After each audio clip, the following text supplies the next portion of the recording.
Don't just live for tomorrow, or just live in yesterday. Just be glad for all you have that's in today. And though you've come through many obstacles. Hey everyone, Connie here, and welcome to my blind reaction to Miss Marvel episode 4. So, yeah. Last time we got to the Jinn. We got to learn about who they are. We got to, really meet our bad guys in that regard. And just kind of kick things off into the meat of this series, because the first couple episodes were just like setting things up with the characters and the powers and all. And episode 3, meanwhile, just was like, okay, we're gonna get to the story now. We're gonna actually focus on the important stuff. And mind you, episodes 1 and 2 were great. They were fantastically done. They had a lot of great important moments as well. A lot of important representation in there. So I'm not saying, like, when I say that episode 3 was like, okay, now we're getting to the important stuff, now we're getting to the plot and everything. I'm not saying that in any kind of negative way towards episodes 1 and 2. They were definitely still important, but I'm just saying that episode 3 really kicked off the main meat of the series. And now we're going to get into that more with this episode, presumably. Because at the end of last episode, Kamala's grandmother told her to come with her mother to wherever she is. I can't remember the name of the place offhand.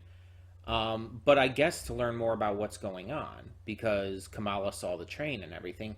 And it's kind of been presumed that the mother knows more than she's letting on, considering her reaction to the bangles in the first episode. In the first episode, when Kamala first got them. I'm thinking the mother knows more about it than she's letting on, and I think that's going to come to a head in maybe this episode. But after this, we do only have 2 more episodes to go, so I also feel we're going to get a lot more big stuff with the Jinn, maybe some big stuff regarding Bruno and Nakia, and them being in on it and everything. And then we still have the Miss Marvel costume, which we've been teased at. We've seen the domino mask in the present that Bruno left for Kamala.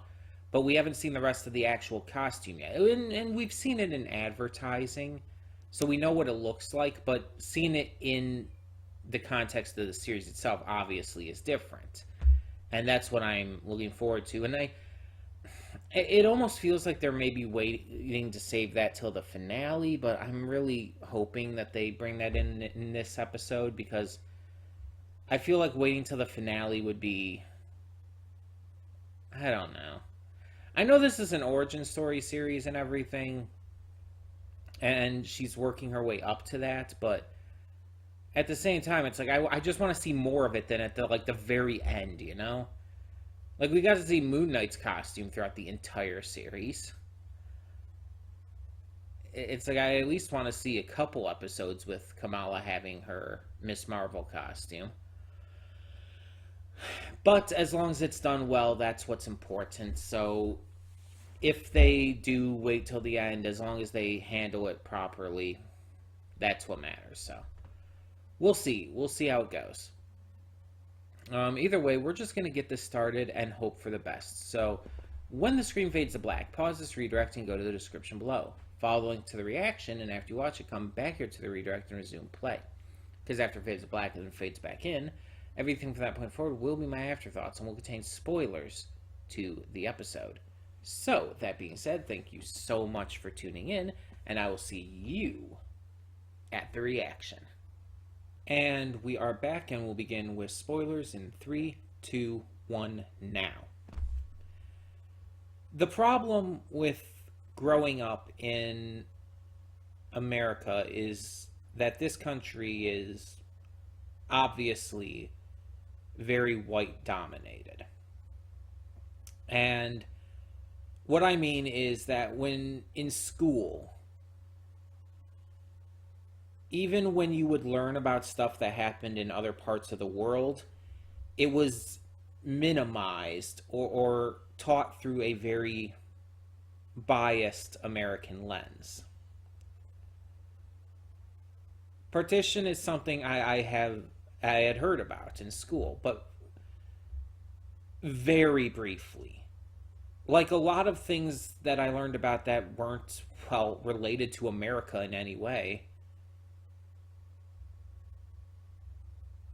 It's just, I wasn't taught a lot. I was very much just given like the briefest overview from the most broad perspective, and just never really told to look into anything more. And I admittedly have never been great at doing my own research. I've never been great at looking into things more. I get a lot of information from media because it's easier for me to digest it that way than if I were to look up articles or whatnot on the subject, or firsthand accounts or whatnot. It's easier for me to personally digest things like that through media, whether it be, in some cases, documentaries, or even shows like this that touch on real life historical situations in a very harsh, unforgiving way. And I say that in the best meaning, because from everything I have heard about partition, it was supposed to, it should be portrayed as horrible, as really depressing and dark and heavy. And it definitely was here. Like it got me really emotionally drained, to say the least. And part of that is being someone who's a natural empath. I tend to get really emotional really easily, and when I see someone else get really emotional, or see something else that is really emotional for someone, it tends to affect me because I know it's emotional for someone else, because I know it's a big deal, and as such I get emotional thinking about how it affected other people. And this is a huge example of that. It's like with many other historical events that I never experienced, or I don't even have family, like known family that experienced them.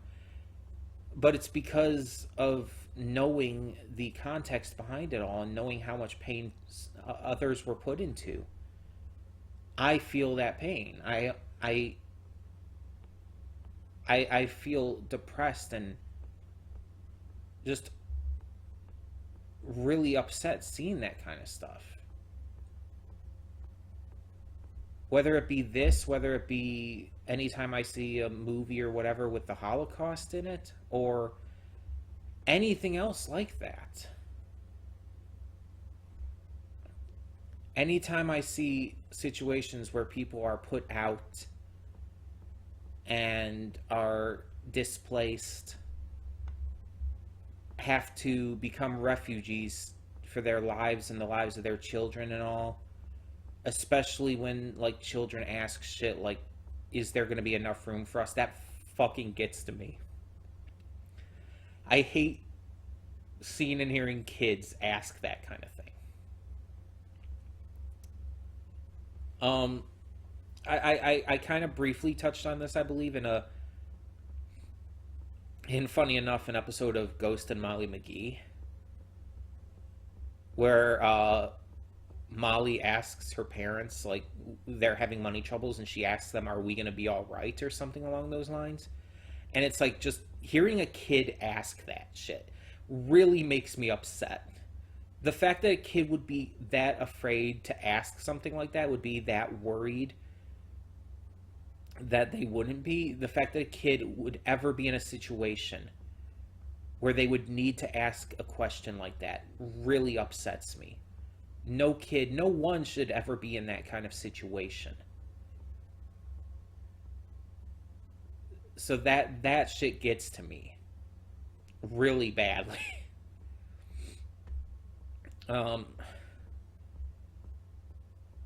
And seeing just how in real life currently, everything going on with the Russian-Ukrainian war, and hearing stories about these refugees trying to escape from that and get to safety. It's just, this kind of thing is a very heavy deal in current day 2022. So it's seeing it here also because of that also hit me heavily. And it's like they've been talking about partition stuff throughout the series, but again, seeing it here, it is different.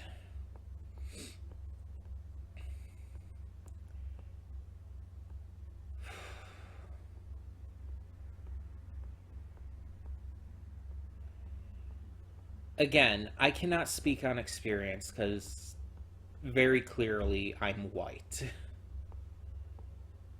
There's a lot about this that just I can never relate to. I can never connect to. A lot about this that it's not my story.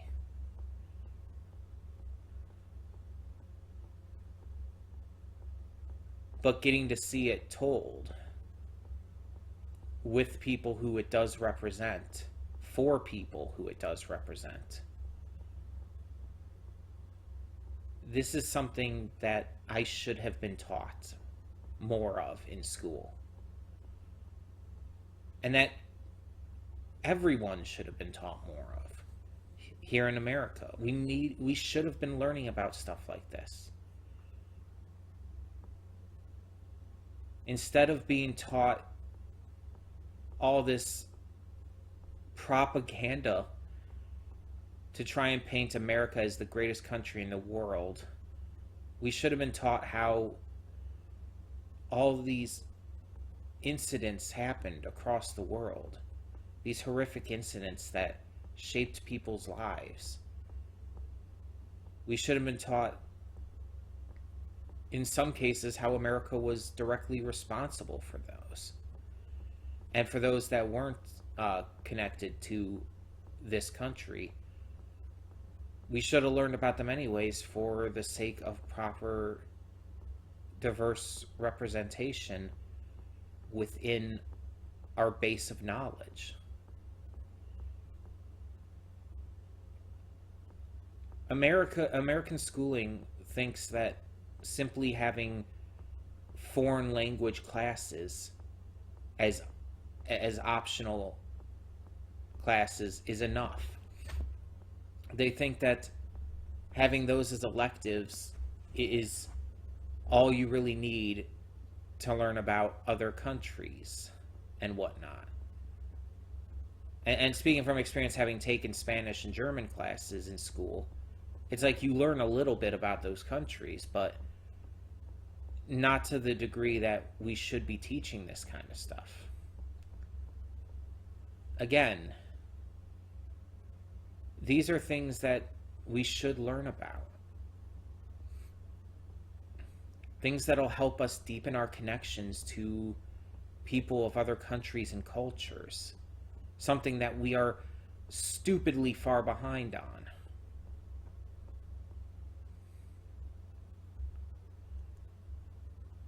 And I hope one day we can get to that point.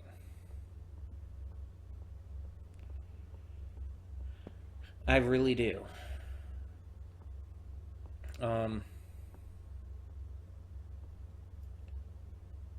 And shows like this that showcase this kind of stuff really express why this kind of thing is important.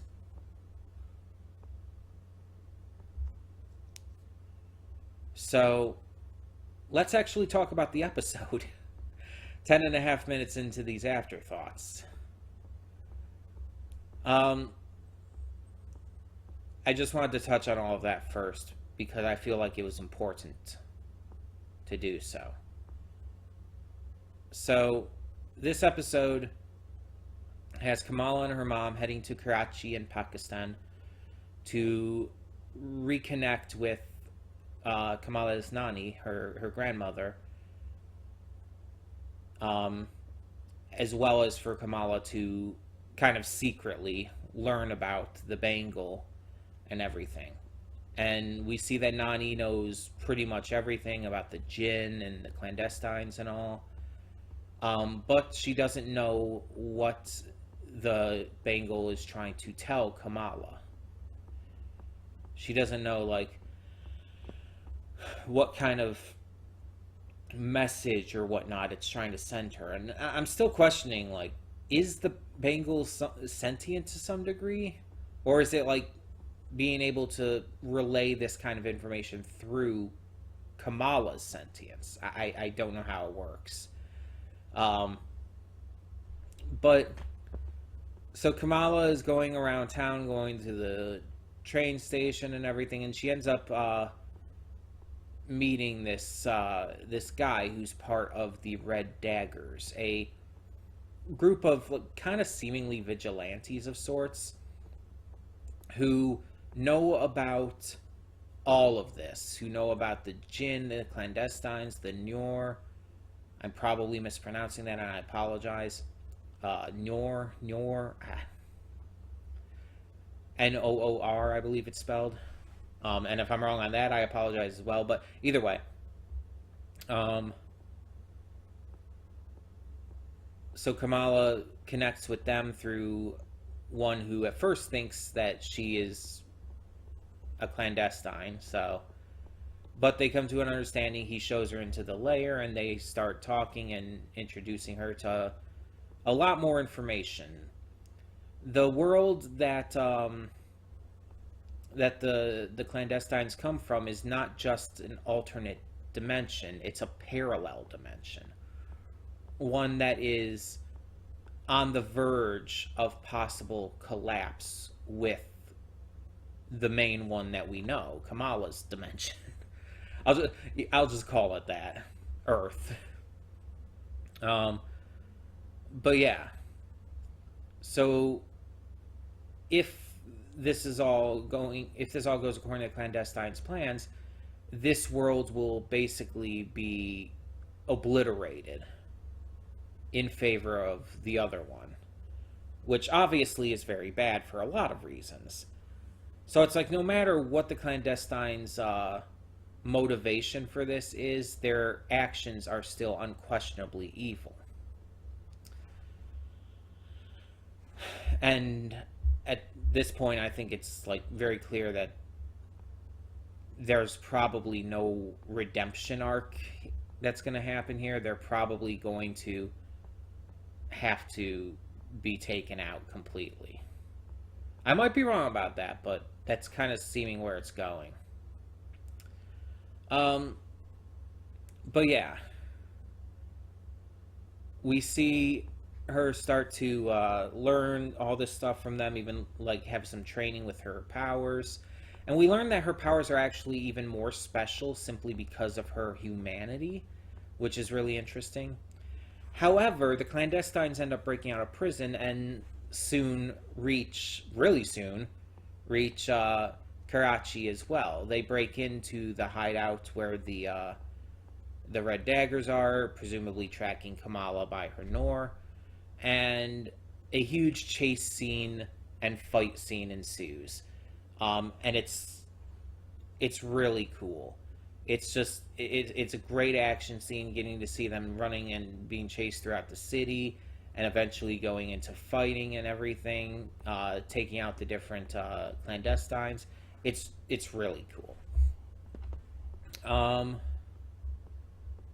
And so through that action, we get to see just a lot more of the city, as well as just how determined these bad guys are. But we also see that Karam, I think his name is.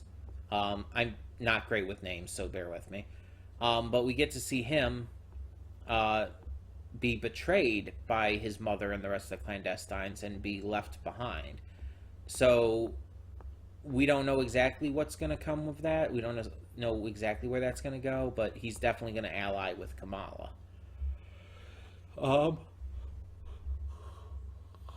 Excuse me. But as the chase continues, they end up taking out most of the clandestines until eventually, after an attack, Kamala seems to be sent into a vision of the past and is seeing the partition, and specifically the train that she saw in her vision, as well as that her grandmother had gotten on. So next episode, we're probably going to get a lot more lore with that, and I'm excited because honestly, this kind of stuff, the cultural lore related stuff,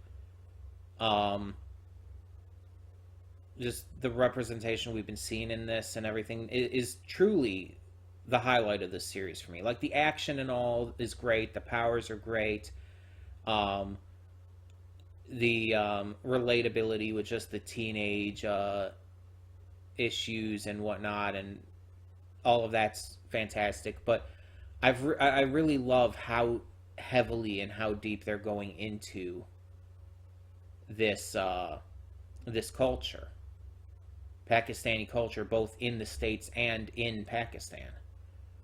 I think it's just really cool to see, and again, something I wish I had known more about in the past from school and stuff. And that goes for any cultures around the world. I love learning about this stuff to a degree because it's something that we just never were taught, and it's so cool and interesting, and I love hearing about what like connects people around the world and the differences and the similarities between different cultures. It's just cool, you know? So that's definitely the highlight of this series for me so far, on top of the fantastic acting and everything from pretty much everyone, but especially our main star. Like, she owns it, and this is like her first role, her first role in acting. So Jesus, she is knocking out of the park. Like, this is like very impressive. I'm really getting behind all of this. The Red Daggers are pretty cool, even if I guess you would call him the leader. He's dead now. But I like them. I like the lore and stuff and the new concepts that were brought into this episode. It's really good. Just in pretty much every way. I'm just completely, overwhelmingly impressed with this series. Like, Moon Knight excessively impressed me as well, but this even more so. I went into this excited because I like the Miss Marvel character from everything I have seen of her. And even with them changing the powers, I was still excited. I still was really hyped to see how this was portrayed and how this was handled. How things would expand into the greater MCU, but also how the story would be its own to tell. And while there is definitely connections to the greater MCU, this is very much telling its own story. And it's just going to link up by the end into what is going to be the Marvels coming next year, the sequel to the Captain Marvel movie, which is going to be fantastic. I just already know. I just know it's going to be great. After how good the first one was, after how good Captain Marvel was, and how good this is, and the fact that the other lady, I can't think of her name right now. Is it Monica Rambeau? Or is Monica the mother? No, I think the mother is Maria. I think it's Monica. But Miss Rambeau is going to be the third star of the Marvels alongside Kamala and Carol Danvers.